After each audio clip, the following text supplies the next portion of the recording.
नमस्कार दोस्तों, मैं शशि दुबे कक्षा 7वीं ब से आपके सामने एक कहानी प्रस्तुत करने जा रही हूँ जिसका शीर्षक रफ्तार है।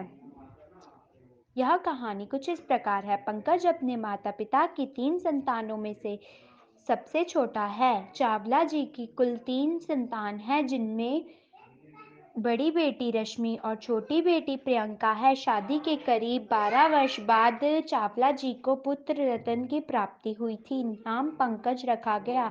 घर खुशियों से भर गया। सभी का लाडला पंकज अपने घर में सबकी आंखों का तारा बन गया। बचपन से ही उसकी छोटी छोटी जरूरतों का ख्याल रखा जाने लगा। क्योंकि चावला जी की अपनी फैक्ट्री है, इसलिए उन्हें कम ही समय मिल पाता है घर के लोगों के लिए। पंकज पर उसके दादा दादी भी जान छिड़कते थे। धीरे धीरे पंकज चंचल हो गया। उसे 8 वर्ष की उम्र में ही एक रेसर बाइक बच्चों वाली लाकर दी गई। इस बाइक पर बैठ पंकज खूब आनंद उठाता। कभी कभी तो कॉलोनी के गार्डन में भी पंकज अपनी बाइक ले जाता और बड़ी शान से बच्चों को अपनी बाइक दिखाता।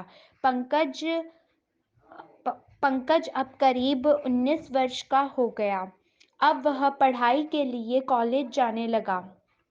अब बाइक चलाना उसका जुनून हो गया और उसने अपने पिता को रेसिंग बाइक के लिए मना लिया, जिसकी कीमत लाखों में थी। पर पंकज के बाइक चलाने की रफ्तार के बारे में घर में किसी को नहीं पता था। एक दिन अचानक बाइक चलाते हुए पंकज का छोटा सा एक्सीडेंट हो गया। मामूली चोट आई। घर के लोग नाराज तो हुए, पर साथ ही नसीहत भी दी कि आगे से देखकर गाड़ी चलाए, और साथ ही यह भी कहते हैं कि किस्मत थी कि कोई बड़ा हादसा नहीं हुआ। पर पंकज पर इस बात का कोई असर नहीं हुआ। आगे भी एक दो बार छोटे छोटे हादसे हुए जिनमें पंकज बाल बाल बचा, पर उसकी तेज गति से बाइक चलाने की आदत में कोई सुधार नहीं आया।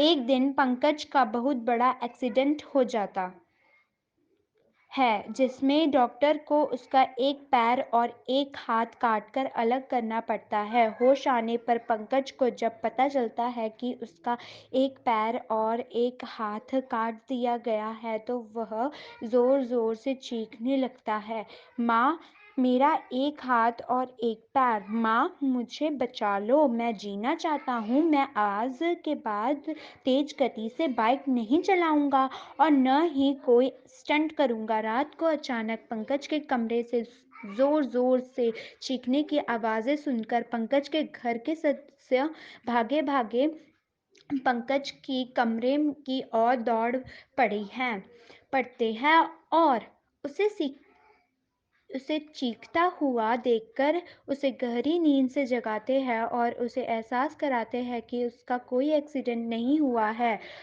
और वह पूरी तरह से ठीक है। थोड़ी देर बाद पंकज स्वयं की सहमति कर पाता है और सपने के बारे में सोच सोचकर आने वाले भविष्य में होने वाली घटना के बारे में सोचकर वह शपथ लेता है कि आज से ही मैं सोच समझकर बाइक चलाया करूंगा और बाइक में कोई स्टंट भी नहीं किया करूंगा। घर के सभी लोग अवश्य अस्वस्थ हो जाते हैं कि सपने में घटी एक घटना ने पंकज के जीवन को दिशा दे दी। सभी खुशी खुशी अपने अपने कमरे की ओर चले जाते हैं। धन्यवाद।